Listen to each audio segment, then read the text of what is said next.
Afternoon, good evening, good morning. Welcome to the Arsenal 101 Premier League review show, week 13. I'm joined by my sturdy fellas, Drew and Neil.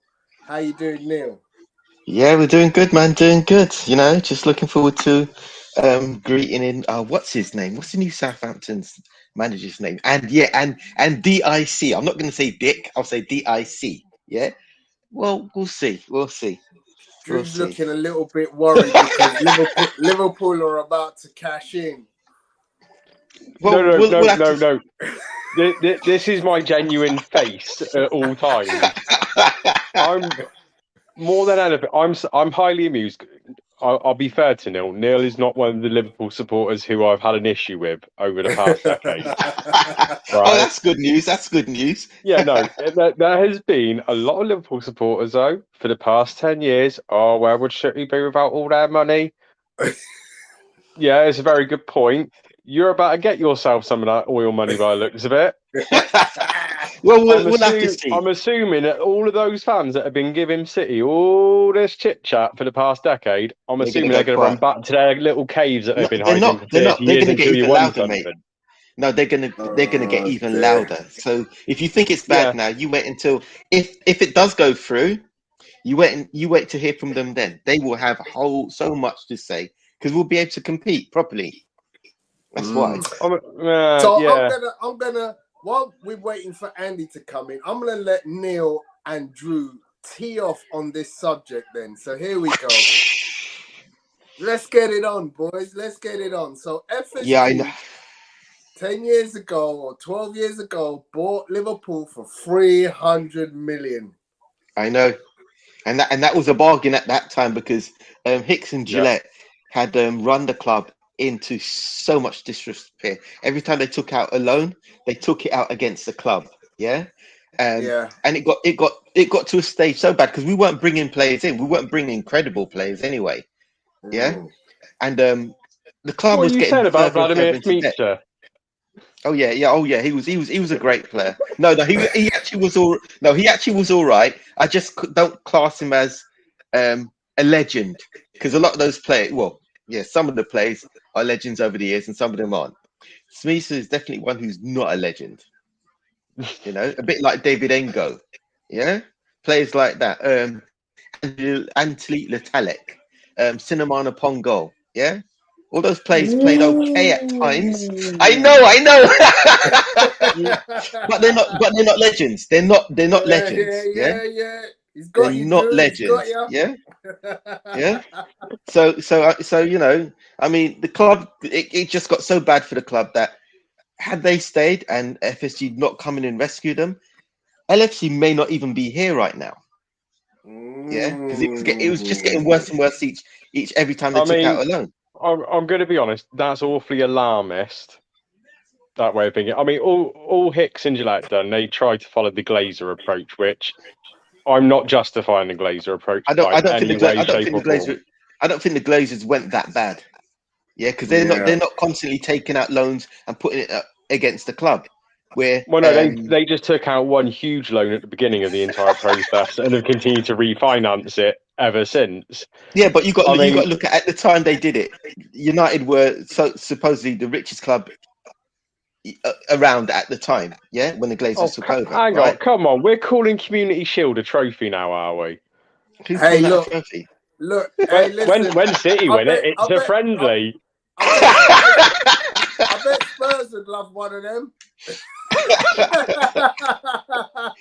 Mate, we've got plenty of them, but we don't count them. Yeah, but the thing is, though, but Tony, what you got to look at is, after all that time, it only happened once Klopp came in, and Klopp had to wait a couple of years. So even though, they've had the club for that amount of time, they haven't been winning those trophies and Shield for that amount of time. Yeah, it's for the last 6 years, I suppose. I love that. Trophies and Shield. Okay. Yeah, well, I don't Neil? look at that as a club. I don't look at that as a cup either. It's just a shield, and it's just the first game of the season, official first game of the season. That's It's all a it is. trophy. Realistically, It's the fact of the Community Shield classed as a trophy. All right, that's like class name. The pre-season one's the trophy. Drew, Club World Cup. I'm gonna have to mute you, Drew, because you're being very, very picky about what you call a trophy. Considering your club won several of those. they're all trophies. They're all trophies. Yeah. Yeah, they are all trophies of one kind or another. Yeah, Yeah, Andy, just like those Man welcome to the United room, ones that my they got in the friend. pre-season. yeah. How are They you, are Andy? trophies. I mean, put it this way: if Oh City my God. All I win can hear is the Champions League, yeah, if City win the Champions League, they're going to go for the World Cup. Are you going to World Club Cup? Are you then going to say that it's now a trophy, or are you going to say it's nothing No, again? because it just isn't. Okay, Oh, all right, Drew, we'll see. Drew, We'll I'm see. gonna have to put We'll you on see. a 5 We'll minute see. timeout, Drew. Put him on the This naughty kind step. of Put him on the I'm naughty standing step, by my man. morals. He's on the naughty step. Put him on the naughty step. Yeah. So yeah, guys, I've been trying to welcome Andy, Let's get Andy in yay. the room. You right, How mate? are you, Andy? How you doing, fellas? All right? Yeah, we're good, good, mate. man. We're good. We're good. I'm liking the fashion statement, Drew. I could not be asked to do a single thing with my hair, my friend. Luckily, I don't have that problem. Yeah, you're not the only one. And Andy, we just buff and go, yeah? Mr. Pledge and go. There you go.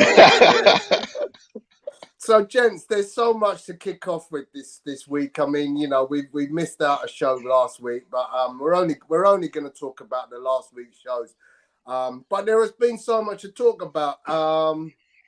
As I said, we started the show. We're just talking about the monumental news that FSG are going to be selling the club. Since we last spoke, a certain man has come into our league. You know. A proven winner. Good evening. Good evening, indeed, yes, sir. Let's talk about that, man. I mean, love him or hate him. What's the scenario? What do we think? Well, it's against United. It's 1-1 at the moment, isn't it? Won the first game, lost the second game. So you know. And what first game? I remember when he was at Arsenal. And you went on I think, 22-game unbeaten run under Emery. Absolutely, that's correct. And at that time, you were all talking like he was the Messiah. At that point, you weren't playing the free-flowing football that you are under Arteta, but you were very, very, convincing and effective under Emery for a good period of time. But then the wheels came off again. Yeah. So it's. It was a very young team, and I mean, it was littered with a few spoilers in there. But we have to give this guy his flowers. I mean, me personally, I still think he's top draw. He's up there. His success ratio, what he's done at other clubs like Villarreal. He's won 4 Europa Leagues with Seville and Villarreal. I mean, beat Man United in the final last year. So he's won things with PSG. I mean, every manager wins things with PSG, but he got chosen to manage PSG to win those things. You know, we say this, but didn't Pochettino lose the league in his first season at PSG? Where he came in during the season and they were already struggling, so that wasn't really Pochettino's fault. Pochettino won the league and the cups with PSG before he was eventually let go. So he's no longer a trophyless manager. Sorry, that is just. Sorry, can I just say one thing about that? That is bizarre, though. Pochettino wins the league and then gets fired. Yeah. That's not unusual, though, is it, Drew? Let's be honest. It happened at Chelsea. It's happened at Chelsea. It's happened at Real Madrid. Unless you win the Champions League at PSG, which none of their managers have done, that they don't consider that winning the league in France. They expect to win the league in France. Yeah, it's given to them, isn't it? It's given to them as well. Basically, unless you're a complete tool, you kind of win the league in France with PSG. So I don't know. I mean, both Emery and Pochettino have won the league with PSG and Tuchel as well. So I mean, Yeah. I don't know what that says about them all. We'll wait and see. So does anybody think that Emery going to Aston Villa is a good move for him? We know it's a good move for Villa. I think it'll prove that he can manage in a different league, which for Has his he not for his already next proved big. that? Has Well, he he's not already already proved proved that. that? Sure. Well, no, I mean let's face it. He got a rough deal. I think with Arsenal. I think he got a lot of shit from Arsenal fans. I think he got a lot of Really? shit from fans overall. No, he I did. don't think he did. He was chased out of town at the end of it. Okay, so I think there was a disagreement between himself and the people behind the scenes at Arsenal. He wasn't chased out because, let's be honest, up until the last day of the season, Arsenal were playing in the Europa League final against Chelsea in Baku. Yeah, if Arsenal win that final, he's God. I mean, he's not. Simple. I mean, So right. I'll be honest, is Tony. Right, you and criticising Apollo Arsenal. and a lot of the other Arsenal fans I know, you respect the fact that that's a big trophy to win. Yeah. But you have a lot of supporters who they want the FA Cup ahead of any European trophy apart from the Champions League, and they don't care about anything other than top four in Champions League football. A lot of teams are like it now, and I think the fact he didn't get that. I'm gonna tell you for nothing. Yeah, when I went to the Emirates at the end of the season, despite the poor run of results right at the very end of the season, the fans were right behind Emery because we knew we were going to the Europa League final. They were totally behind the team. They were totally behind Emery. There was no dissenting voices saying, "Oh, but we're on we're losing streak and we're about to get knocked out of Europe." No, we were all confident we were going to win the final in Baku. We were playing superb football European football. Maybe at that moment in time, but to be fair, for the past 2 years, a very large percentage of your fan base has been very anti-Arteta as well. Yeah, same. Yeah, all of a sudden they're all like, "Oh, look at that, we're top of the league." Yeah, they're going to beat City. Yeah, but Arsenal fans, a lot of Arsenal fans are fickle, though, isn't it? Yeah, if they're not getting the results, and said Wenger then they're complaining. Wenger is dada, despite him punching above his weight for so many years. Exactly. I think Drew's got his big wooden stick out tonight, and he's just like. Look, right, the season's got boring for me. Haaland's fit again. Oh, listen to him. So listen, guys, I'm going to move on swiftly because there's so much, as I said, to try and cram into today's show. This section, the next bit I'm going to talk about, Andy, maybe you might want to take a little time out because we're talking about trophies. Oh.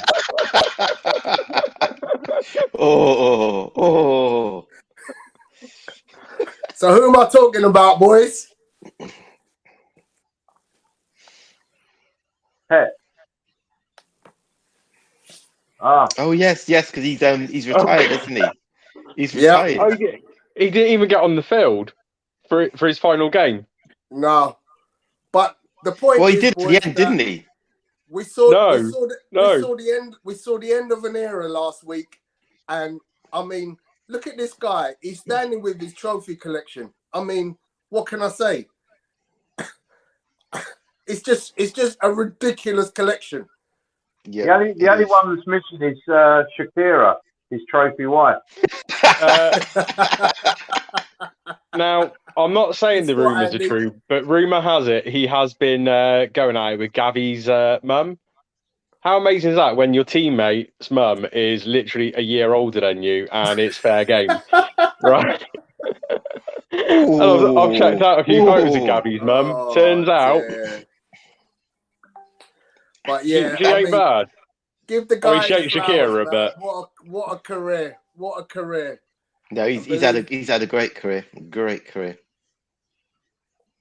Did you include the Premier League in that as well? Sorry. He did get a Premier League, yeah. Yeah, so did you include? You didn't include it in there. that? No, don't think it's on there. No. Yep. But, I keep forgetting that he was at United and he won the Premiership with them. Amazing.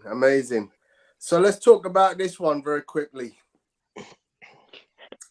Manager and player of the month for last month, man. and goal of the And month goal of as the well. month as Yeah, goal of the month. Yeah, goal of the month. I think we all need to take a moment to appreciate, though, that Almiron's uptick in form. He should be splitting that award with Jack Grealish for basically being Jack Grealish about him last year. So, Oh my! What are you trying to say? What are What you trying to drinking? say? Huh? What is he drinking? no, basically, I quite like Almiron, and I'm thankful that Jack Grealish had that pop at Almiron, because now everyone is kind of taking a mick out of Jack Grealish a little bit, because Almiron was always a good player, just in a very bad system under other Newcastle managers. Now he's actually showing everyone, oh look, I'm a bloody good player, and I'm happy for him.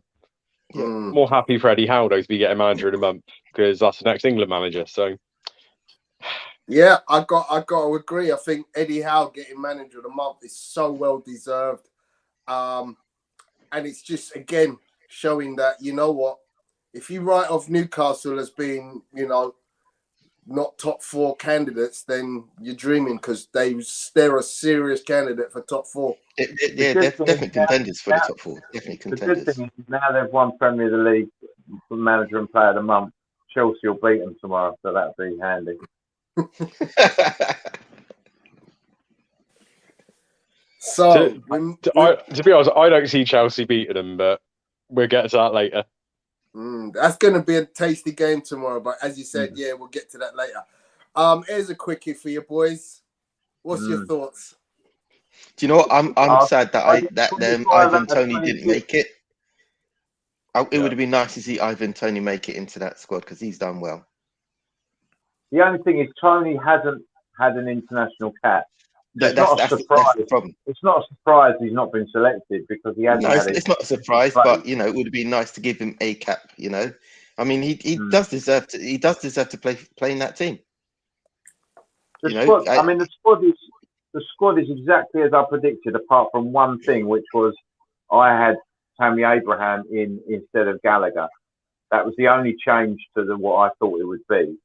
So I'm slightly surprised he went for Gallagher, but I think it does give us another option. He is good off the bench, and he can affect games, Gallagher. The thing that concerns me slightly about choosing not having another centre forward is he's chosen Callum Wilson, who I believe deserves it on performance and merit. But if Wilson was to get injured, and I understand that there's a chance he's not going to play tomorrow with a possible knee injury, or they're saying he's ill, I don't know whether that's the problem, that he's got another injury, or whether he's just desperate not to get injured tomorrow to miss his chance of the World Cup. I don't know. But it'll be interesting to see how that plays out. But I'm a little bit worried that Wilson is injury prone. And if he gets injured, we've got no backup really for Harry Kane. Yeah. So, a couple of notable absentees. I mean, which out of those do you think? I mean, obviously, Andy, you've already made it clear you thought that maybe Abraham might have been a choice in. Neil, Drew, guys, have you got any thoughts? I'd say Tony and Bowen, for me. That's the biggest surprise. But Bowen's in no form, is he? Bowen's in no form at the moment. Yeah, but some players get picked regardless. I just expected him to be one of those. I mean, if you're going on form, would you pick Grealish? No, but what I'm saying is that some players have played in tournaments for England already and established themselves in the team and the squad. And those who've done that, and he can rely on, and he's trusted in the past, I can understand why he selected them again, even if they're not in form at the moment. But it's another leap of faith to pick someone who either hasn't played before or who isn't that well established and isn't in any form at the moment. Yeah, but you've got to start giving some of these players a chance, right? Because that's how he started initially. It felt like he was giving every other player an England game, So for me, what you don't know is when he has them there in the squad training sessions is what they're doing. We don't know how they are exactly. We don't know. We don't know. He may look at someone and say, "Look, he may have called Tony up last time because of the clamour and intended to give him a run out, and then maybe saw him in training and thought, well, I don't really think he's going to fit with what I'm trying to do. I don't know. Personally, if it was down to me, I would have chosen Tony. I would have had him in the squad, probably ahead of Gallagher. You see, when I picked my squad, I was picking what I thought Southgate would pick. I wasn't picking what I necessarily would have chosen, although it was fairly close. But I probably would have probably had Tony in there ahead of Gallagher. That would have been. But... All right, so we move on. Let's talk about the games from last week. As I said, we won't go into too much of the previous, but we'll start off on the Saturday games. Leeds. We started off with a 7-goal thriller. There was lots of goals for the whole weekend, man. Lots of goals. Yeah. You know, which is it's a good thing when we get loads and loads of goals. It's nice. Bournemouth were 3-1 up in that game. Leeds came back in the second half and won. And got three goals in the last half hour. But that was a cracking game, that one. It was a good game. It was a really good game. Really good game. Drew's got silent. Sorry, buddy. I'm just pulling up some stats and stuff just to. No. Drew's gone silent, so maybe he's just waiting for the next one. Yeah. Do you want to go? I genuinely couldn't remember the game. how I forget a 7-goal game? I don't know. This is what happens when you cancel your BT Sports subscription at the wrong time, thinking about the World Cup. Oh man!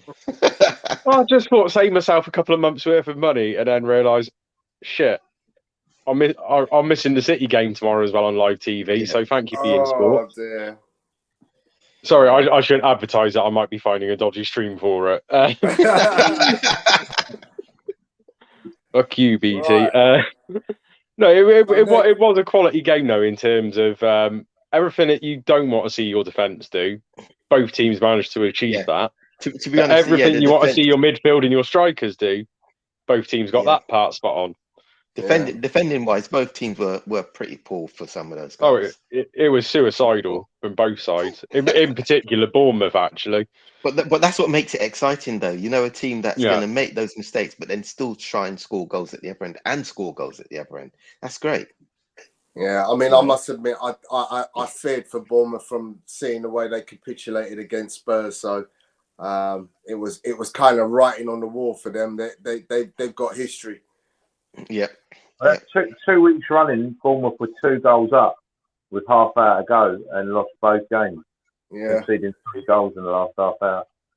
Yeah. Yeah, he just kind of hit that suicide button, right?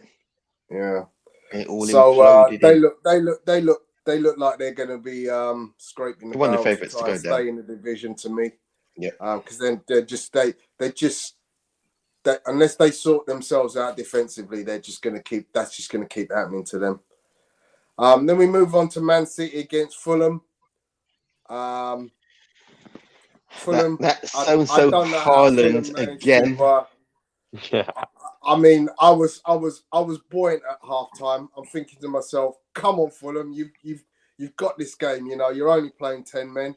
But lo and behold, what was it? 98th minute. To be fair, City have shown why everybody are still trying to catch up. I mean, to go down to 10 men and still dominate the game like you've still got 11 players on the pitch. You know, yes, granted they were playing Fulham, but they would have been just as hard against any other team in my view. They just show the class that they've got. Yeah. And the thing is, when City normally come against lower teams, you see the class straight away. You know, and sometimes it will take a really good goal against them for them to wobble a little bit. But the majority of the game, they had possession. They were in control of that game. 70%. If you are down to 10 men, it's the best way to play is on the front foot with 10 men. Now it does require you to be brave, and you do leave yourself potentially vulnerable to counter-attack. But if you play on the front foot, then you don't miss the man as much because you're in the other team's half. your problem you have to watch out for obviously is counter attacks. But Yeah, but if you play on the front foot, you don't miss the man as much. If you sit back, then you can. The man does become an issue. yeah, but how many games do you see where a team goes down to 10 men and play that well? You don't. That's right. But Normally, they tend to normally drop they back. just defend. Yeah, and But they that's sit what back. I'm saying. City have got the quality Yeah, to do exactly. that. They basically got the quality to keep playing high up the pitch with just 10 Yeah. men. But Yeah, actually, the best way to do it. and the secret is ball retention, because when you can Yeah. have 10 men on the pitch and you can keep 70% of the game, 70%. You know, Exactly, with 10 men. you when you hear that kind of stat, you think it's an 11 versus 11 game Yeah, at the very exactly. most. Or You or know, the other side some of teams- or the other side have gone down to 10 men. exactly. So Up until Cancelo actually went off, I think we were 58% possession. So we increased our control of the game after Cancelo went off, which Maybe that was a good thing for you. not for my fantasy football, it was not. Well, I was miffed because I thought player- Haaland weren't playing. Each player steps up 20%. Yeah. When you go down to 10 men, good teams, all the players will increase their output in order to make up for the missing man. You know, not all teams can do that, but City obviously Yeah. got the ability to do it. Mhm. It's So one then of the things it's one of the things that I was disappointed with. For example, when Spurs went down to 10 men at Arsenal earlier in the season, I thought our reaction was poor in that instant. In that it was almost like, I mean, I think it came from the manager to some extent, but it was almost like we kind of gave up. We felt like we've only got 10 men. We're going to lose this game now, and we're just going to make loads of substitutions and take our medicine. We didn't even try to sort of hold out till the last 5 minutes and then have a go. Do you know what I mean? It's a mindset when you go down to 10 men, and that shows how good City's mindset is, the way they play. Mhm. So the next game we'll go to Forest against Brentford, 2-2 draw. Anyone want to start me off on that one? Well, to be honest, I didn't watch it. I didn't think it was going to be a great game, to be honest. For a 2-2 draw, it wasn't. To be fair, I didn't think it was. Meh. It was. It was just one of those kind of like stale 3 p.m. kickoffs, but there were goals. But I don't know how.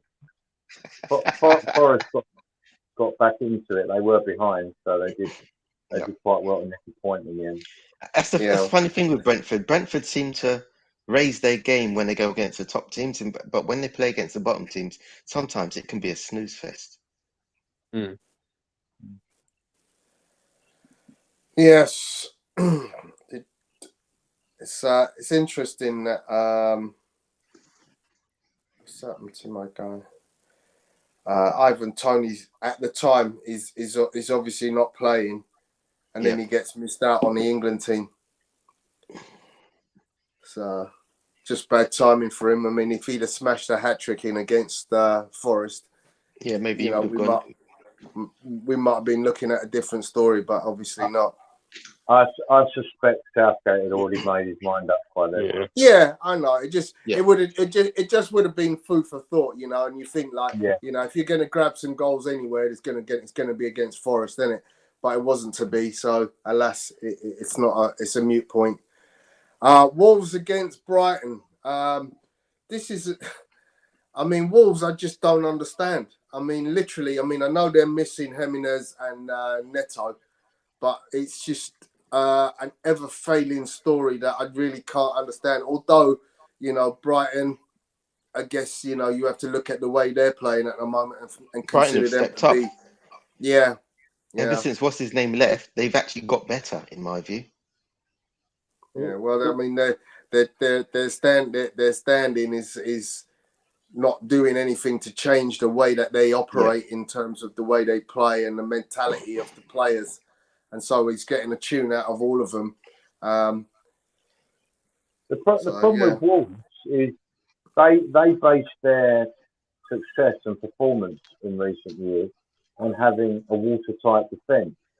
they've had one of the best defences around with Sarr in goal, and they did have Cody and people and Tillman at the back and stuff like that. And now it's just they struggle to score, but because their defence was so good, they picked up a lot of points, and because they'd win 1-0 or get 0-0 draws or 1-1 draws or whatever. But now they're shipping goals. They're defensively, they're shipping goals. Yeah. And now it's highlighting more the fact that they're missing strikers, because they've got 2 on Saturday, but generally they only get 1 or 0. And because they're shipping goals, they're now losing matches and they're really struggling. They need to tighten. If they can tighten their defence back up again, then, and hopefully Lopetegui will be able to do that for them, then they should, they've still got quality players there. Neves and Moutinho, and some of those players they've got in midfield are quality. Yeah, they've even but you also got to remember that was it Semedo? Was it Semedo? Got sent off in that game as well. Yeah, so they did go down to 10 men. But it's just like the continual problem. That's the second week on the trot they've had a player sent off. Their defensive woes are clear to see. Discipline's gone out the window at the moment. Yeah, so far it's just gone out the window. And they're about to get taken to the sword tomorrow by a certain North London team. Tomorrow they find a bit of form. Well, I just said while you were saying that tomorrow you'll see that they get taken to the sword by another North London team that wears red. So we'll see. Does Tottenham wear red? Well, they have red in their kit. They have red in their kit. I mean, I know they try to emulate us by adding a little sliver of red into their kit now. But, yeah. And the last game on Saturday was the late game, Everton 0, Leicester 2. Now that was a shocker. Leicester, you can't bet with them and you can't bet against them, because games that you think that they're going to struggle, they win, and games that they should win, they lose. They're just so up and down. They're such a yo-yo team at the moment with their games. It's really strange. I expected that to be a draw, to be honest. But I expected Everton to win. When Maddison and Tielemans are on form, they've got a strong base in that midfield. Yeah, because Tielemans and Barnes scored in that game, didn't they? And Maddison got both. He got both assists in that game as well. That's right. Yeah. When he plays well, the whole team seems to play well. But if he doesn't, they just fall by the wayside. So let's talk about Maddison, because he's made the England squad, and deservedly so. You think about the summer activity, the transfer activity was all around Tielemans to Arsenal. Not many were talking about Maddison. Should people have been really, thinking, why should, we not have been looking at Maddison? There was one team in throughout the whole of the summer, wasn't there? Spurs and Newcastle were both after Maddison this summer. It's just that neither side wanted to go to 50+ million, which is what this Leicester demanded. And I just don't get that, because when you look at the average price for a player nowadays, it's around about, it's normally between 35, 40, 50. So that wasn't too much for him. That wasn't too much for him. Maddison's only got a year left on his contract, so I think you'll find that they're all waiting for January, maybe next summer, and then he'll go for a much lower and then City will come in with 100 million and take him off their hands. Whoa! I think you'll find it was Arsenal who took Zinchenko and Jesus in the final year of their contract for over 35 million apiece. So do you think we got outwitted by Arsenal? Christ. So do you think Spurs would be interested in him again? I mean, obviously you made your purchases in midfield. We are interested in Maddison, but I hope we look. I hope we throw our hat in that as well, because at the end of the day, we need better quality midfielders. But they may well be. They need midfield players. I hope that's what I'm saying. I hope they do. As I understand it, the two people that have shown the greatest interest and are further down the line with Maddison are Newcastle and Spurs. They're the two teams that are ahead of the game. But there's still been rumours that Arsenal might be interested. There's still been rumours that Liverpool might be interested. So, you know, to be honest, if I was Maddison, though, I think if Liverpool came in, that's the team that would make the most sense if I was Maddison. Yeah, because so. in that position, who have Liverpool really got at the moment? That's what I'm saying. That you know, I'm surprised that we didn't go for him. You know, put our hat in that pot as well, because at the end of the day, that's the weakest part of Liverpool is the midfield. It's not necessarily your midfield either. It's your link between your midfield and attack. You don't have a player who can play between. No, we do. We have one player. Kind of attacking area. We have one player. That's Thiago. Yeah, but nobody else can do that. Thiago is our best midfield player going forward. Spurs desperately need it too, though, because we don't have. What's happening is Harry Kane keeps dropping deep to be the creative player in the Tottenham team. But when we're lacking forwards like we are at the moment, when Harry Kane drops deep, there's just nothing up front. That's why we're struggling for the last few weeks, because we've not had any forwards basically, and Kane will just score the odd goal because he's a great striker. But you know, we are struggling at the moment, and so it's an interesting one. But the thing is, I don't think Maddison is a player that Conte really wants, but I do think he's a player that Tottenham could use, and that Levy might be interested. He's also English, which I think having homegrown players in your squad is a good thing, particularly when they come for a price that is not ridiculous. I mean, nowadays, if you get an English player for less than 40 million or 50 million, you're doing quite well, because they come with a premium. So I personally think Maddison would be a good buy, but whether that will actually happen, I don't know. We'll see. Yeah. So then we move on to Sunday's game. Sunday morning kicked off with the London Derby, Chelsea versus Arsenal at the Bridge. And of course, Arsenal were triumphant with a very impressive and dominating performance. What more can I say? Impressive and dominant. Shall I say that again for you boys? Impressive and dominant. To be honest, watching that game, Chelsea are very sometimes of late as well. They'll either play really well or they'll play terrible. And Arsenal caught them when they were actually playing terrible, because I was not impressed by Chelsea at all when they had the ball. I think you could have just ended that sentence after at all.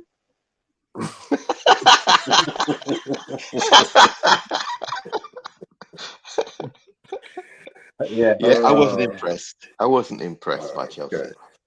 Drew? But Arsenal did play well.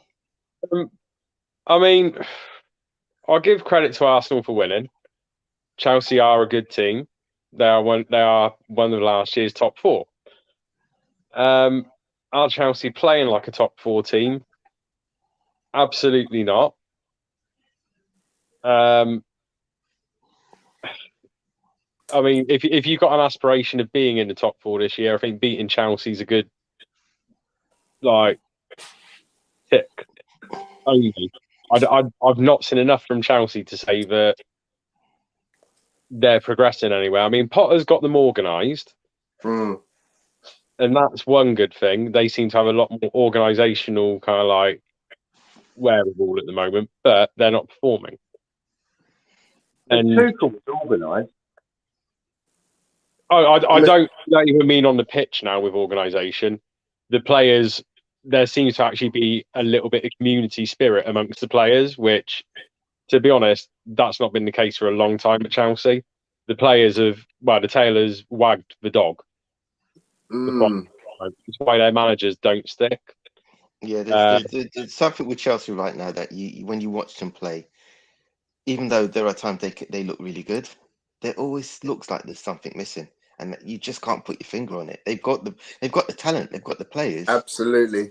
Yeah. But there's just something missing, you know. And the interesting thing is, you've got Brighton, who are without their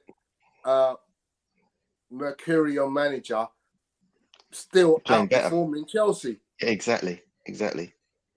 Well, if you look though through Chelsea's squad, and this is me being very serious about this now, I think they have the second best squad in the Premiership by a country mile.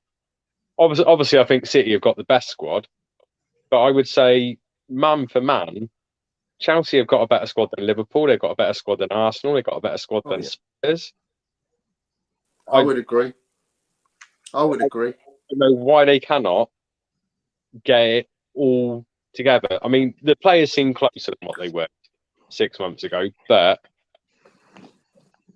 I mean, one good thing Potter's done, he's made Kepa look like a better goalkeeper than what he was a year ago. Yeah. But they've got a problem up front, haven't they? They're not fine. They've not got their shooting boots at the moment. Aubameyang. What happens when you decide to go out and spend 30 million? I actually thought that when Aubameyang went there, that was their missing piece up front. I thought he was going to be banging in goals, but clearly he hasn't brought that form over with him just yet. And Broja has his moments, but he doesn't look like he can carry the centre forward position at Chelsea in that team at this moment in time. He looked great at Southampton. He looked very average midweek as well against City. The City that, but I can see Chelsea going out and trying to buy a striker in either January or certainly summer. The problem with January, all is forgiven. Yeah, Lukaku, all is forgiven. Well, I have to look at the Brazilian lad from AC. I genuinely can't say his name, so I'm not even going to attempt it. But Rafael Leao. That's the one. Yeah, good player. Real Madrid won him as well, though. Yeah. So although I don't see him being a good enough striker. He's a great wing player, but he's not a clinical striker. Not at all. Far from it. Remember when we all said that about Thierry Henry, though? No, but this guy is not a clinical striker. I watched him, and I'm convinced he. You know, if you're gonna say who are your best strikers in the Italian league, Vlahovic, Dybala, who's Martinez, all players at Spurs have been linked with. Yeah, No, but you wouldn't put Leao. You wouldn't put Leao in there. He's a good up to the goal player, and then pass it and give somebody else who's more clinical the end product. No. Are Arsenal still interested in Vlahovic? No. No. I mean, who's to say that it might not rekindle, because obviously Juventus's woes are such that, you know what, it might come back. But I have heard nothing. But I mean, you know, he's a very good striker. You know, an absolute crisp marksman. It'd be interesting. Here we are, though. Yeah. So where else did we go? Villa, Man United. 3-1. Wow.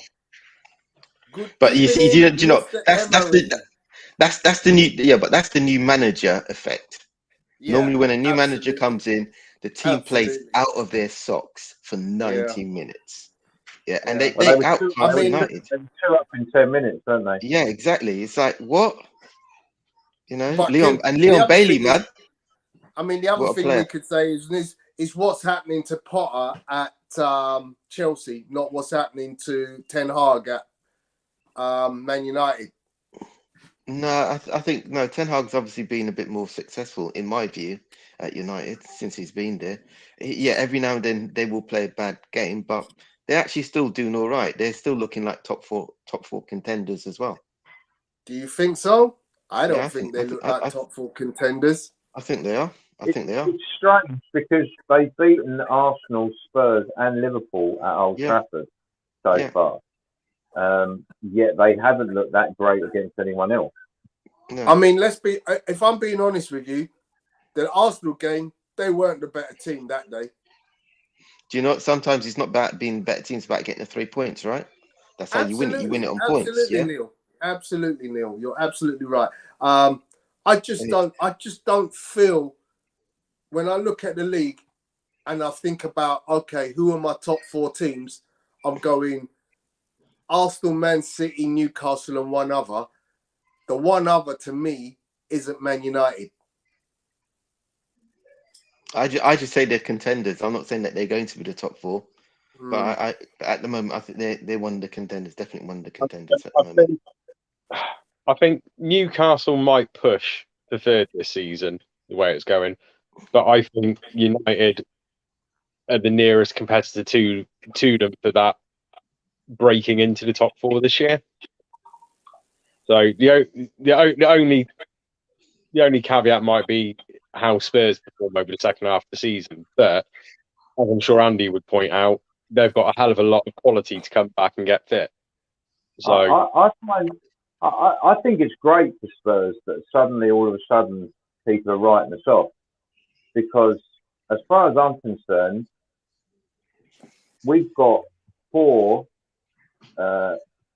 national captains in our side: Son, Kane, Højbjerg, and Lloris, all captains of their countries. And I think that they've all, particularly Sonny, has got massive pressures on their shoulders. And I think you've seen it with Son's poorish season so far. I believe it's because he's carrying the weight of his nation on his shoulders. He's now got his injury, but he's promising them that he's going to play in the World Cup. I think you're going to see a refreshed Son with the weight of the World Cup off his shoulders in the new year. I think Son will come back to form. And I think if we do right business in January, a couple of things like we did with Kulusevski and Bentancur last January, I'm actually How quite we managed to turn a conversation about Aston Villa and Man United to Tottenham? Because Drew started talking about you were talking about top 4, and everyone seems to be writing us off. And I don't mind, write us off all you like. I still think we will finish above Arsenal this season, because I still think I think the top 4 will finish with the teams there that are in there at the moment. Interesting. What? Sorry. I think the top 4, as it is now, in terms of the teams that are in the top 4, I think that'll be the top 4 at the end of the season. I think it's still too early to say. It's too early to say. I know, but Newcastle might have a. draws. I think Newcastle might struggle a bit in the second half of the season, particularly if they go deep in cup competitions in the League Cup or. Yeah, to be honest, the congested fixture list, and when you add the European games, any team that's playing in Europe, obviously domestic cup games as well. Yeah, the domestic cup games as well, and with the World Cup being where it is, as I say, it's too early to say. A lot of teams are going to suffer from that schedule. I think if you look at that League Cup schedule, in the World Cup, they've also not got to worry about as many midweek games after the World Cup. This is why I think they're a genuine threat to the top 4. Who? Newcastle. Yes, except for the fact that if you look at the League Cup, the fixture just before Christmas is going to be problematic for some. Might not be for Newcastle, but it was problematic for some. I mean, it's literally 2 days after the World Cup final. I'm hoping we go ahead of it, to be honest. I'm hoping City beat us. Playing the kids on the 21st of December, to be honest. Yeah, I think City Liverpool will just be kids against kids, basically. Yeah. Still be a crazy game, though. But again, if they progress to that, you've got there's another round in early January, and then you've got the 2-legged semi-final, which is end of January, beginning of February, and then the final at the end of February. There's a lot of extra matches to go and complete that League Cup. I'm not at all bothered that Spurs are out of the League Cup. I think it'll give the players a chance to get. Do you want to the Champions League though? I think we were trying to lose it. We were trying to lose in the penalty shootout, and it just didn't work out for us. We still got through. The thing is, though, the people that are looking at the fact that Newcastle are going to have a more congested kind of like January period. Yeah, but they won't have the European problems in February and March. Yeah, exactly. League latter stages, like obviously Spurs want to be, Chelsea are going to want to be, Liverpool. I'm sure there's someone up there trying to stop Liverpool from getting anywhere, because not only have we got City, who have we got in the Champions League next game? Real Madrid. You know what I mean? It's just like, really? Probably the congested fixture list, so you're all right. No, but come on, we got two of the hardest teams to play, one in Europe and one in the domestic cup. Yeah, it's just like, true. Really? And with the form that we've got at the moment, it's going to be hard for us to win over those games. No matter who in previous seasons, Neil, that wouldn't have bothered you. You'd have said, bring it on. Because we're playing well, but we're playing crap right now. Yeah, we're struggling right now. Yeah, and to put those two teams in front of us, come on, man. I mean, we'll talk about Liverpool against Tottenham in a second. So let's move on to Southampton. Southampton won, Newcastle 4. I don't think anyone was surprised by that result. Southampton are in free fall, another relegation favourite for me. I was surprised they scored. Yeah, that was the biggest shocker, to be honest. Yeah, Newcastle pretty dominated for 90 minutes.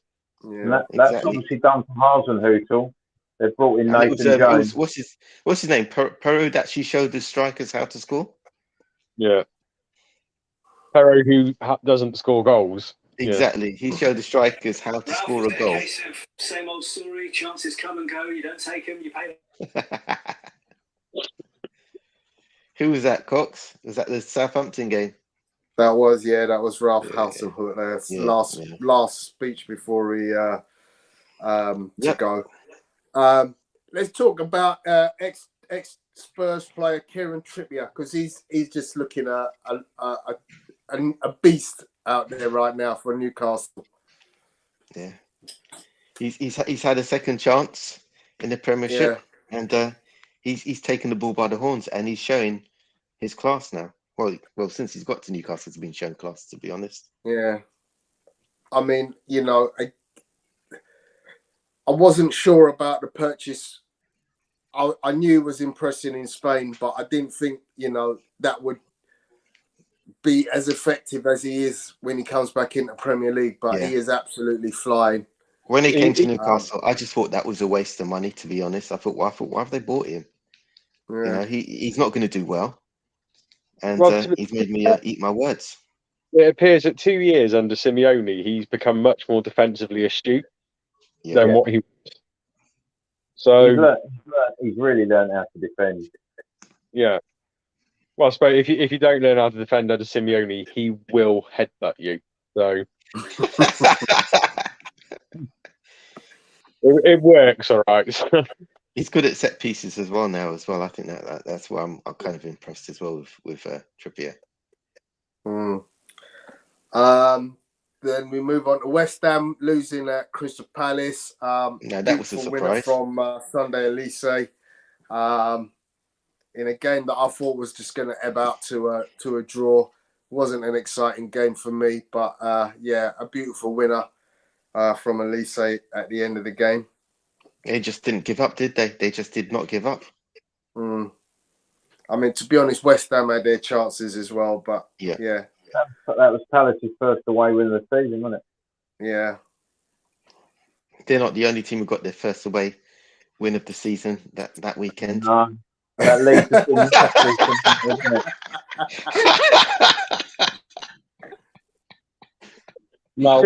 it?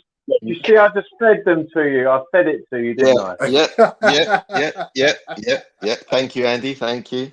To be honest, are you going to go on to? Are you still talking about the Crystal Palace game? Let's move on. You sure? Because it wasn't really that exciting a game, apart from the winner, I thought. So let's move on to the game, the second big game of the day, which was Tottenham at home to Liverpool. Smash and Who grab wants to is all I start can out of say. the two teams? Smash and grab is all I can say, to be honest.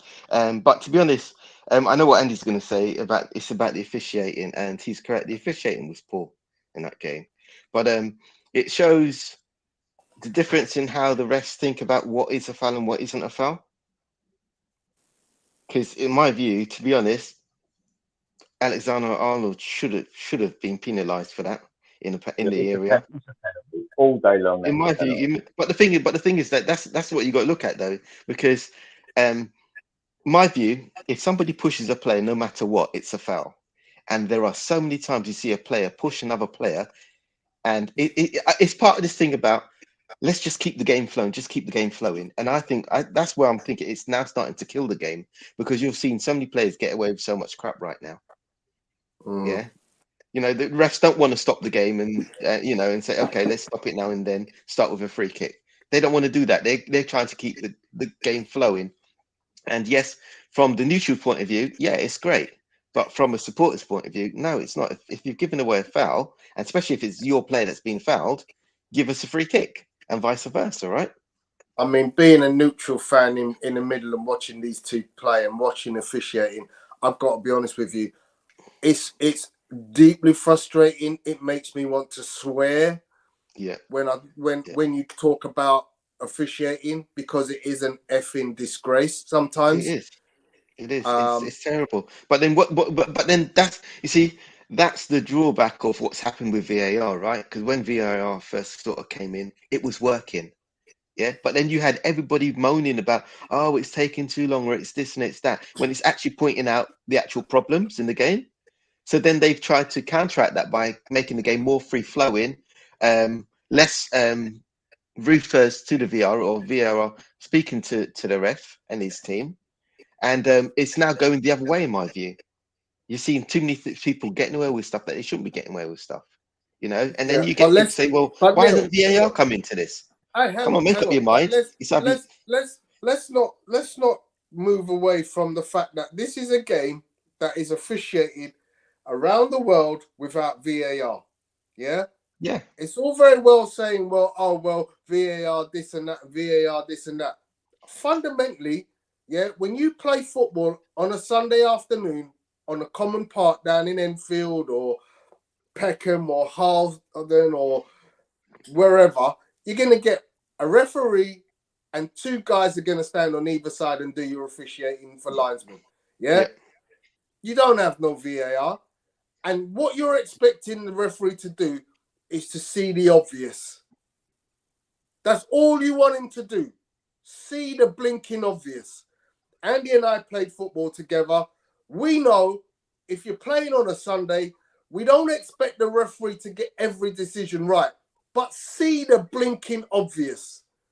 And this is what our referees today, at the highest level in the Premier League, the most expensive league in the world, can't do, is get the blinking obvious correct. Yeah, but that's why VAR's in. Yeah, but that's why VAR is in, to kind of help them with a lot of the obvious, and it's still not working. My point here is very simple. If the blinking obvious ain't being spotted by the referee on the pitch, how the blinking hell does VAR miss the blinking obvious as well? When 3 seconds after the incidents happen, Sky TV are telling me, oh, but look at that. And every other ex-professional pundit on the gantry or in the studio is saying, but there's a foul, referee, or this is handball, or this is that. And you're going, well, everybody else can see it. I'm just a common fan. I ain't getting paid to, but I can see the blinking obvious. I think the big issue, and I think this is a big problem that football's gone down, and it's not solely VAR's fault, because as we've said before, it's not the technology that's the problem. The technology is there to assist the official that's operating it. The problem is how the officials are operating the system and technology that they've got in front of them. Firstly, you've got officials on the pitch, either depending on the character, like you've got someone like Michael Oliver who thinks he's the Don, and will basically believe that he's made the correct decision, whatever anyone else is telling him in his ear. Or you've got some referees who won't make a controversial decision because they know that if they got it wrong, VAR is supposed to pick it up. The problem with that is the VAR is designed now, supposedly, to only overrule the referee if it's a clear and obvious error. And in many cases, if the referee gives a decision, unless it's clearly wrong, VAR are basically going with that on-field decision, supposedly. And if the referee hasn't given a decision, then the VAR are in a difficult position because it's got to be absolutely certain that the referee was wrong in order to give a decision against what the referee's given. And I think it depends on, in a lot of that's being manipulated because some referees aren't giving decisions and the evidence is not conclusive enough for the VAR to overturn it. And some referees are giving decisions, and even though it looks like maybe they made the wrong decision, VAR are saying, well, it's not conclusive enough that they were wrong, so therefore we're going to allow that decision to stand. Yeah, but that's part of the problem. Hang on, Neil. Sorry, go on. A lot of the time, we're not getting the correct. The whole point of VAR is that we're supposed to be getting more correct decisions. But in actual fact, I think in a lot of occasions, we're not getting the correct decisions because it's not overruling the on-field official because the evidence is not concrete enough to say, well, you were wrong. And that is creating a bit of a problem, I think. Right. So for me, I think what it is, right, when VAR first came out, it was getting more right than wrong.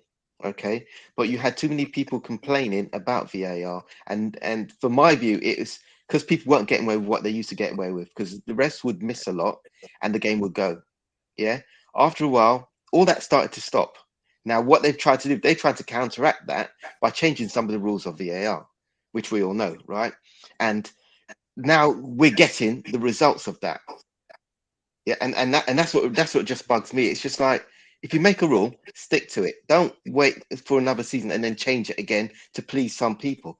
Stick to the rule if it's working in the beginning, and that's what they're doing. They're just flipping and flopping between, oh, how do we keep everybody happy?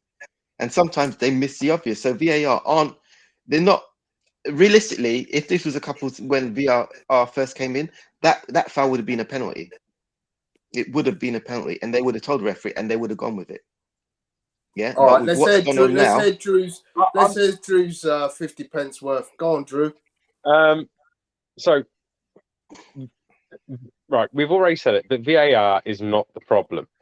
Exactly. The problem is the implementation of it. Now, with the penalty that wasn't given, which, let's be honest, I'm pretty sure from what Neil's saying, even Neil thinks it was a penalty. Yeah. Now, Trent's moved towards him. Trent has put his hands on him, initiated contact, and has clearly used force. That's not shoulder to shoulder, nothing like that, which we know you can get away with in football. Now, if it was shoulder to shoulder, then that's every man for the ball, right? But yeah. Trent was behind him. He was behind him. Absolutely fine. But he's contact, yeah? Hands on him. It's exactly. Not. It's shoulder and hand. He is pushing him. Yeah, exactly. Now, there's obviously a set of guidelines that showed us a foul.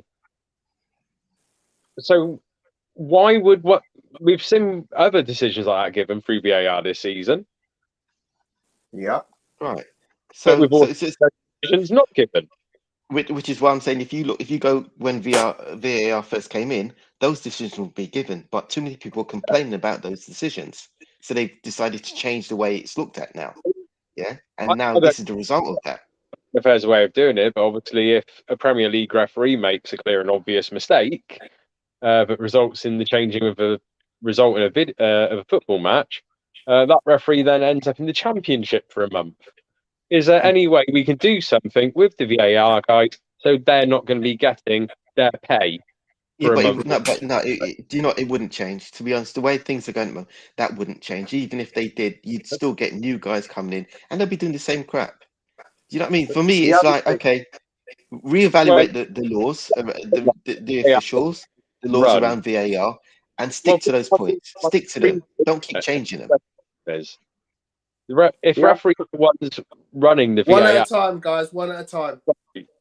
no, if VAR though is being run by the referees, these are the same referees who now.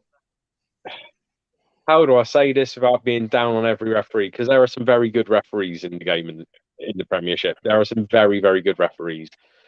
There are also plenty of Olivers out there and plenty of Clattenburgs just waiting round the corner to undo all the good work of the good referees and show us that referees are also very narrow-minded, very opinionated, and very set in their belief of what a team's going to behave like or what a certain player is going to behave like on any given day. So if they're the ones that are also running the VAR, are we then going to be able to get truly accurate representation of what VAR should be doing? Or Well, I think like in American sports, it is an independent team, but not associated to match day officials, but are there just to adjudicate on the ruling. Well, I think this is the other big problem that VAR has, and it's to do with the laws of the game and how they've been changed Interpreted. and interpreted over the last few years. Is that we haven't got football people looking at these decisions and making the decisions. What you've got is they're not making football-based decisions. They're making rule-based decisions. And I think that is a crucial point, that they're basically, you've got a series of people that know how to read rules, understand rules, and interpret rules, and then give decisions based on rules. But they're not making them based on people that have played the game, that know what is a foul and what isn't a foul, or what is, and I understand that referees, by their very nature, are adjudicators, and they're basically judging, and they're following rules, but they're not following what we know is right by football people and football judgments. And that's what's irritating to me, is you need football people looking in the VAR room, looking at these decisions. But Andy, my retort to that point is, have we not for hundreds of years just had officiators of the sports? People whose job, they're paid a very handsome wage to understand the rules of the game and to understand how things should look. Yeah, because I'm trained to learn how boxers are supposed to react. Yeah, and if I see an illegal blow, I know what it looks like. Yeah, I spent hours on hours trawling footage week after week to see this is good, this is bad. Football referees are doing the same thing as us. Yeah, the exact We're same football fans. All four of us in this room spend copious hours of our week watching football. We can see good from bad. And the rules have not changed immensely. Well, they have, Tony. A lot of the rules have changed. Hear me out. They haven't changed immensely. A foul is still a foul. Handball is still handball. Now, yes, I understand that the unusual position of a hand. But let's be honest, the ball still has to hit your handball hand. always used to be intentional handball. Right. It doesn't have to be intentional anymore. And that is a big change in the law. Having said that, yeah, the ball, if you're turned backwards and the ball hits you on your arm, it's not handball. If you're not looking at where the ball's coming from, it shouldn't be. Right. It shouldn't be. But sometimes I can remember Newcastle getting a penalty at Spurs 2 years ago when Eric Dyer, the ball got headed to Carroll, headed the ball to Eric Dyer, and it hit him on the back of the arm, and he was looking in the completely opposite direction, and they gave a penalty, 97th minute. It's just like, and 3 points became 1 point in the last minute. These things So happen. that kind of thing shouldn't be difficult to understand. That if the player is not looking and the ball strikes him on the arm, Yeah, you don't necessarily need to be a player to understand that rule. If that's a rule, you don't necessarily. If you're sitting there studying footage, which is what the referees are supposed to be doing as part of their training, they are trained to understand the law. They do know what a foul is. They do know what a handball is, as Cox said. They do know all of this. Unfortunately, a lot of the times now, and that's what VAR is pointing out, and the instant replay from the TV cameras as well is pointing out where they make a mistake. Yeah, and everyone's all over the refs for making the mistake. But my view is the refs should have enough balls to say, yeah, I made a mistake. They don't. They stick to their guns, even though we know and we've seen the replay. Because remember, the ref only gets one view of it at the time it happens. Yeah, but when we're watching it, especially on TV, we're seeing it happening. They'll play 3 or 4 different views of the same incident. We're convinced straight away, yeah, because we sat there and we've watched all these different things. The ref doesn't get that straight away. What I thought was interesting this week is watching the League Cup games where there wasn't VAR. Oh, like last night, the United Villa game in the last night, there's no VAR. Now, in watching that game last night, there were a few decisions like Villa's first goal would probably have been disallowed by VAR because they gained an advantage with a handball earlier in the move. Yep. But because there was no VAR and the ref didn't see it, they got away with it.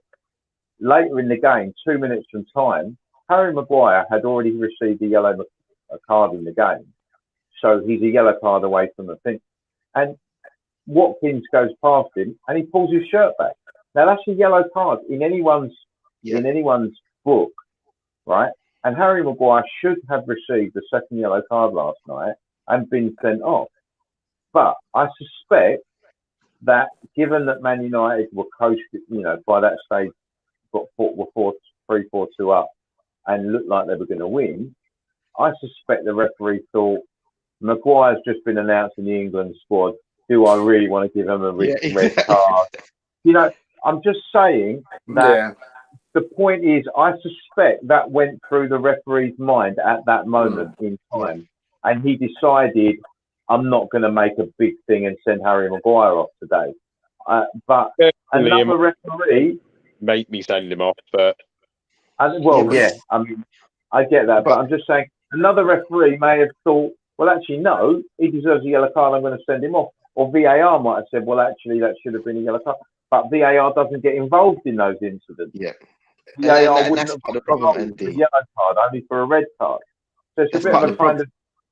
That's part of the problem, though, Andy, that one ref's idea and what his thoughts are, it lays down the groundwork for what you expect other referees to do. And when you see they do something completely different, then we all start thinking, well, this is all unjust. Yeah, which is why I'm saying that, you know what, you make the rules, stick to them. Don't think, oh, let him off this time. If it's a handball, it's a handball. If he's pulling the shirt back, do him for pulling the shirt back, yeah, and stick to those rules. But they don't, and that's part of the problem, because each referee has their own view of what the rules are. They should, in my view, they should all have the same view of what the rules are and act accordingly to those rules. I think the problem is, once again, though, is that they're officiating based on a rule book rather than based on the game, and that's the thing that irritates kind of disagree. People that play more than anything else. If they're not making football decisions. I disagree, because if they're acting on rules, right, and actual rules, most of their decisions will be exactly the same. Yeah. Then the thing is, they're not doing that. They're not doing that. Can I just say one thing? We've allowed this really ridiculous word into football refereeing. It's interpretation. One set of rules, but we have a million different interpretations of what those rules mean. You should only have one interpretation, and every referee should have the same interpretation.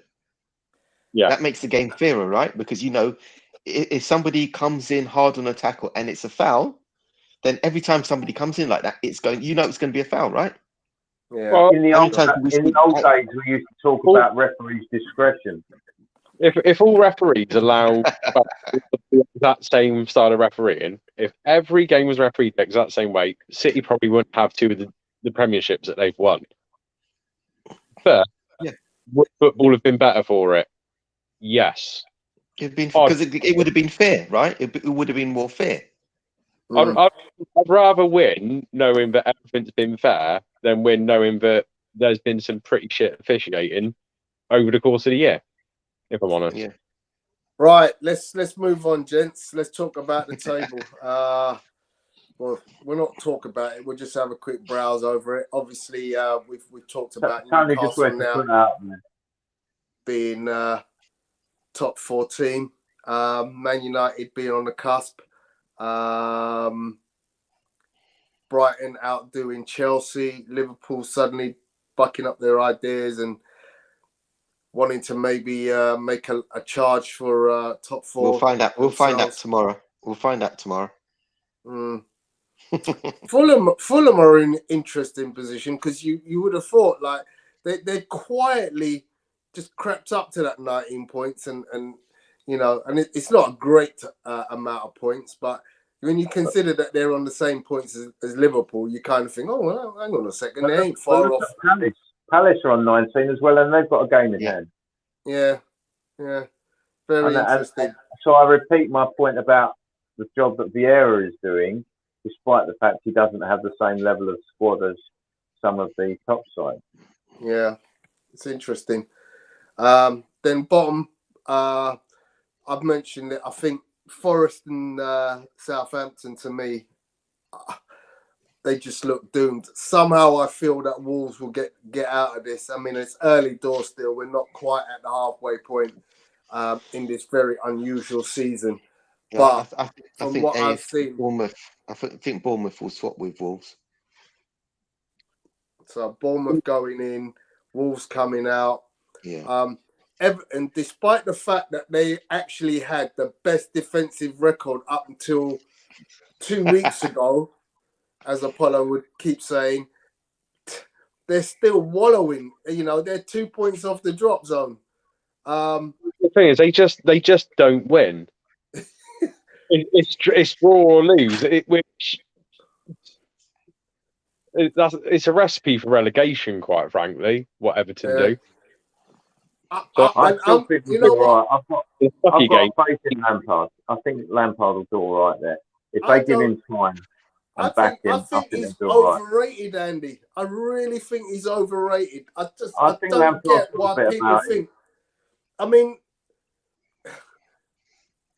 to be honest, I keep saying, do you know what, right?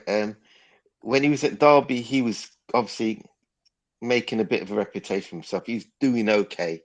And then when Chelsea came in for him, I thought, do you know what, he's punching well above his weight. Because he didn't have enough experience then. Yeah. And Chelsea got rid of him. Yeah. That's what I'm saying. He didn't have enough experience when he came to Chelsea. He's doing all right, Everton.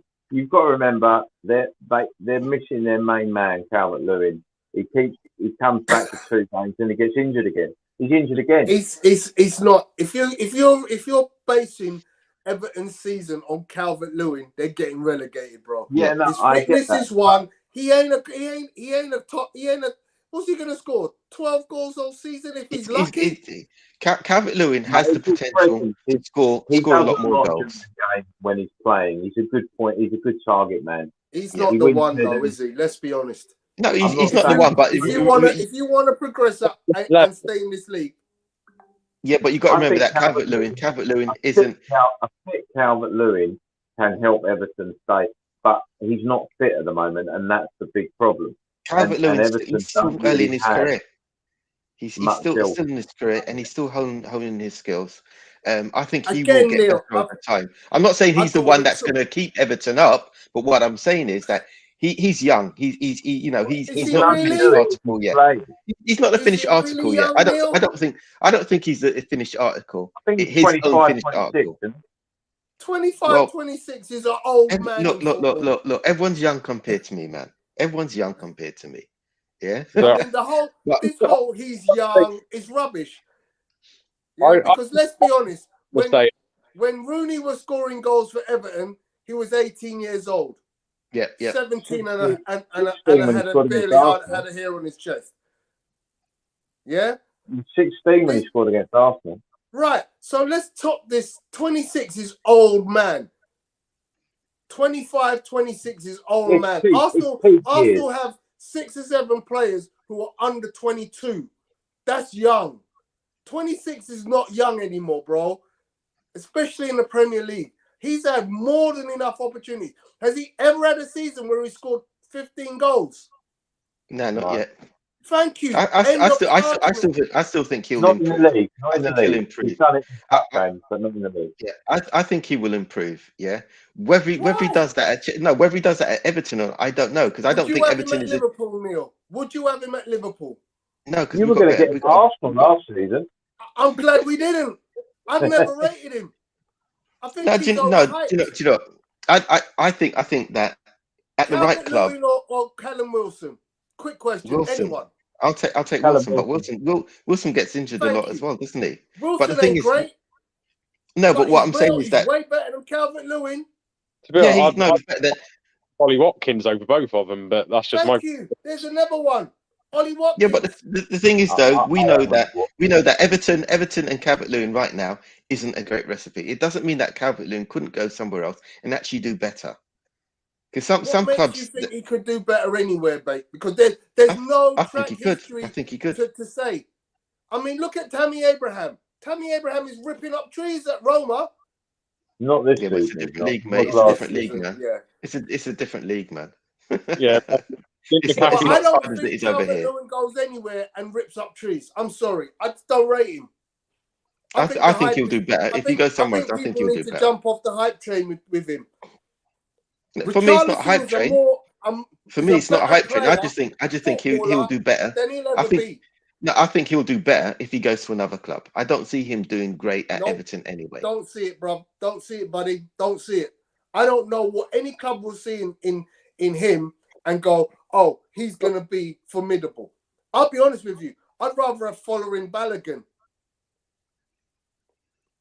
Well, no, I mean, you've got to look. Calvert-Lewin has been an effective centre forward when he's fit. The problem is he hasn't stayed fit a lot, and that is a big problem. You've got to be fit for most of the season in order to be able to be of use to your team as a centre forward.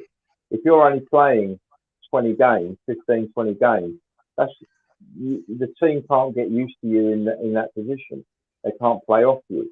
You need to be playing 90% of the game. That's what you want from your centre forward. But I mean, we'll see what happens. But I think Everton will be all right under Lampard. I think Lampard's got a bit about him. I think the purchase of Cody and Tarkowski as a centre half pairing was a proper move by Everton to get those two. Because those two know what it's about. And they know how to defend in the Premier League. And I think they're both leaders. So I think Everton will be all right. But they need to find a striker. They need to find someone who can put the ball in the back of the net. Otherwise, it's going to be an uphill. I mean, to me, they're worse off with Calvert-Lewin than they were with Richarlison. Richarlison is another one. He's not a prolific striker, but he gives you more in a game.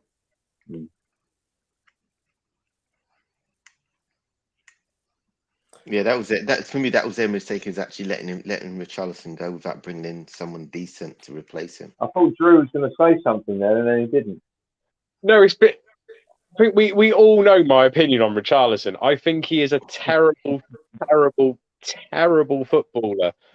You just don't like him because he likes winding people up. That's what it is. Can you say that again?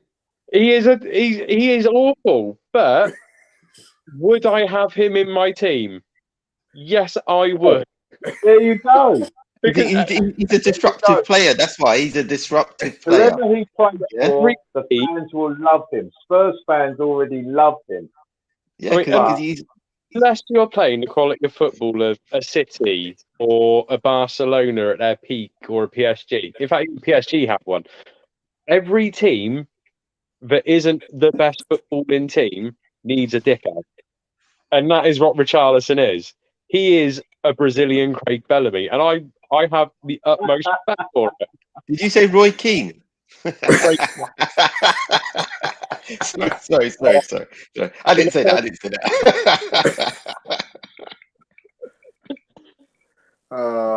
But See how I mean, nobody let's- disagreed there. I mean, let's look at. I mean, we're talking about strikers. Yeah, there's a fella named Choupo-Moting. Do you remember that fella? Yeah. Man United are looking at him. Right. There's a fella that I thought to myself, how the hell does this guy go from Stoke to Bayern PSG Munich. to Bayern Munich? Yeah. I'm like, what the hell? And I'm like, Everton could do with that guy. Seriously. Every now and then there's a player that goes under the radar that nobody notices. And they notice once a big team picks them up and they start scoring goals. It's crazy. It's crazy. Right. Anyway, guys, let's finish off this show. Let's do the results for next week. This week, you mean? Yeah, this week. Sorry. Yeah. So we're gonna kick off the games tomorrow with Man City. Let's go, Drew, Neil, myself, and then Andy. Yeah. In fact, no. Let's go, Drew, myself, Andy, and then me. So. Man City, Brentford, Drew. 4-1 City. Neil? 3-0 City. Sorry, Andy? 3-0 Haaland. I'll go 3-1 City. God. Is Ivan Toney ready for tomorrow? Does anyone know? They're saying he's probably going to miss it, but Okay. I'm going to go 4-1 with Drew. No, you know what? I'm even going to go 4-0. 4-0. I think we're missing Cancelo tomorrow, aren't we? Nah, you don't need him. You can play with 10 men, you're still going to win 4-0. Bournemouth at home to Everton, Drew. Everton 1-0. Neil? 1-1.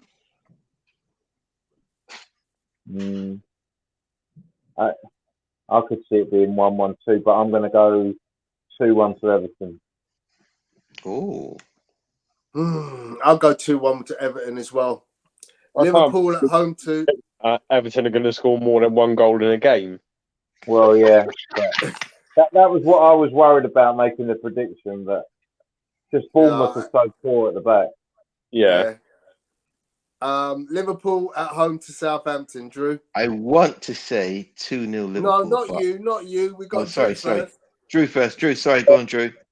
So Southampton have got my hometown's old manager, so I'm going Southampton 1-0. Wow. Do you know what, right? Seriously, I kind of feel like that, but I have to stick with my team.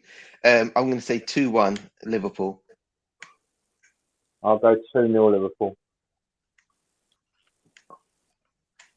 I'm going 4-0 Liverpool. Really? Yeah. Wow. Okay. There's something coming out. Even though Jurgen Klopp won't be on the bench. No, he won't be. He's doing his touchline ban now. Man, yeah. Not the Forest at home to. I think he'd be happy enough in this game to miss, to be fair. Yeah. Nottingham Forest at home to Crystal Palace, Drew. Do you know what? Forest did you a proper result in the league. They beat Spurs midweek, didn't they? Sorry. I don't think we were bothered, but anyway, yeah. Everyone says that when they get knocked out of a competition. I know.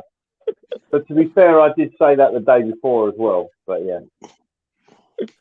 I'm going to go Forest 3-1. What? You must know something that we don't, mate. Palace 2-1. Drew's been at the pedigree chum. Yeah, he's been drinking something and eating something strange. No, basically, Forest is still without a sponsor, and the newspapers are looking to make some investments. So I'm going to put them. Okay. We know what you mean, mate. We know what you mean. Nudge, wink, wink. I'm going to go Forest 1, Palace 2. Yeah, I'm gonna join you on that one. 2-1 to Palace. Tottenham at home to Leeds. Drew. 3-1 Spurs. 3-2 Spurs. I could go along with either of those results. I think a lot of it could depend on which of our forwards may be available to play tomorrow. If Kulusevski's back or if Richarlison's back. I know they're back in training. Whether they're going to be fit to start, I don't know. But yeah, on the hope that they want to send us off with a nice little smile on our faces pre-World Cup, I'm going to agree with Drew. 3-1 Spurs. I think Spurs can score at any given time, but I just got a feeling Leeds are going to harry Spurs, like literally, like be bombarding them with speed and so I'm going to go 1-0 Spurs. I think it's going to be a tight one. West Ham at home to Leicester.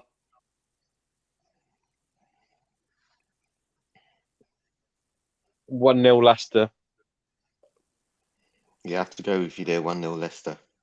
Ooh. I'll go 1-1. I'm going the opposite to the winners at Leicester. I'm going West Ham to win this on their home turf, last game, as you said. And I'm going for 2-1. Newcastle at home to Chelsea. Oh, this is going to be a Spicy. tight. Depends on which Chelsea turns up, to be honest. Yeah. If Chelsea are the past I don't three, think it matters. I think Newcastle are winning. So 2-1 Newcastle. Yeah, I there again, I've got to agree with you. It's going to be a close game. 2-1 Newcastle. I don't think Chelsea will lose. I could see it being a draw. I could see Chelsea nicking it, but I think I'm going to go 1-1. So I also think Newcastle will win. So I think I'm going to have to join you boys in a close encounter. 2-1 to Newcastle. Wolves are at home to the mighty Arsenal. Drew. Draw. This is the kind of game that Arsenal might just cock up. I don't think you'll lose though. I think 1-1. Neil? Do you know, as much as I hate to say it, it's going to be 2-0 Arsenal. Andy? Every part of my being is You want to say screaming. Wolves? Go in there. You do it. Screaming at me that the score should be 1-1 because I'm desperate for Arsenal to drop points. But You're desperate. You're on current form, you'd have to go with Arsenal. So I'll go 2-1 Arsenal, even though I don't really much prefer 1-1. Sounds better. Yeah. But I'm going to go 2-1 Arsenal as a prediction. I'm going 2-0 to the Arsenal. Then we move on to Premier League Sunday games. Brighton at home to Aston Villa. Ooh. Close game, this one. This one will be a close game. I think it's going to be a 2 or a 3-0 either way. And that's the problem. It's going to be 40-10 33-1. What? It's going to be 7-6. Come on, Drew. Come on. Take Villa 2-1. I say Brighton 4-3. No, Villa showed they can score. They can bang in the goals. Watch Leon Bailey. Bring in the crowds back. Well, Leon Bailey pulled up with a slight injury towards the end of the game, I think. I don't say that. Did I miss that bit? Oh, okay. I don't know if it's a bad one. It might have just been a precautionary one, but I'm sure he had a little. He spent 5 months of a thigh strain last year, so yeah. I'm going to go 2-1 Brighton.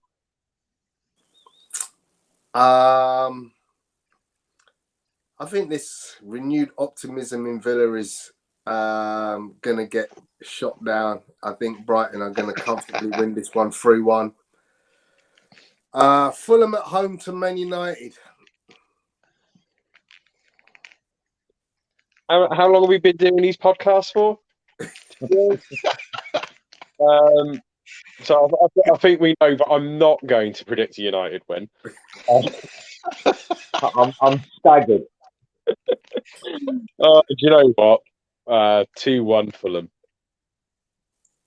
You know, I want to go with you, but I can't see it. 2-0 United, unfortunately. But I hope you're right, Drew. Well, I obviously I don't want United to win, and I don't think Fulham are going to beat them. But I'm never ever going to be capable of saying it.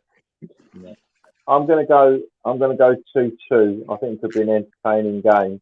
I could see Fulham beating United, but I'm going to go 2-2. Yeah, so I brought that table up because you got to see, like, Fulham are only 4 points. I know they played an extra game, but they're only 4 points behind Man United. So there's not a huge chasm in, like, where they're at. Although, you know, we all praise Man United and think they're doing wonderful things, but I really don't see it as that huge gap. I'm going to go for a draw. I'm going to go for a 1-1. I think Fulham need to do what they did to Liverpool in the first early in the season, which is really get about United and get after them. If they do that, I think they could put United under some, real pressure, because I think United are vulnerable at the back. I think they're quite good going forward, but they are vulnerable at the back. Yeah. And I think if Fulham chase them down and go after them like they did with Liverpool early in the season, I think they could do some damage. Excellent. Well done, gentlemen. So we've come to the end of our show. It's been very good fun, as always. Thank you for your time this evening. For those who've been watching on the streams, thank you very much for your time. For those of you watching the replay, thank you very much for tuning in. Hope you've enjoyed it. We'll be back here. I don't know when we'll be back here, because we're not going to do a World Cup one, though. We might do a World Cup one, yeah. Do next week. We can revise this weekend's Premier League and look forward to the World Cup. Yeah. Well, I've actually said that I'll interrupt my honeymoon to do a World Cup one from the same time zone, and realise that's going to be 1:00 in the morning for me there. The least we expect of you, Drew. The least. I told my wife, and she kind of just looked at me like, "So I get a night without you being a twat."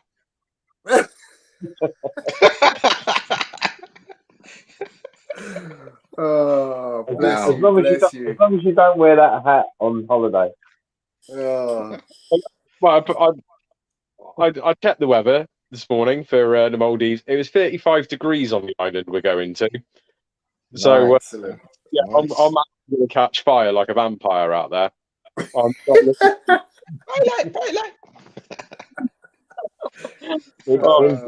Enjoy, mate. Have a great time. Absolutely, Drew. Have a great time. Enjoy, mate. Enjoy. So, guys, thank you very much. We'll see you again next week. And take care. Peace out. Have a good one, gents. Peace out. See you later. Bye.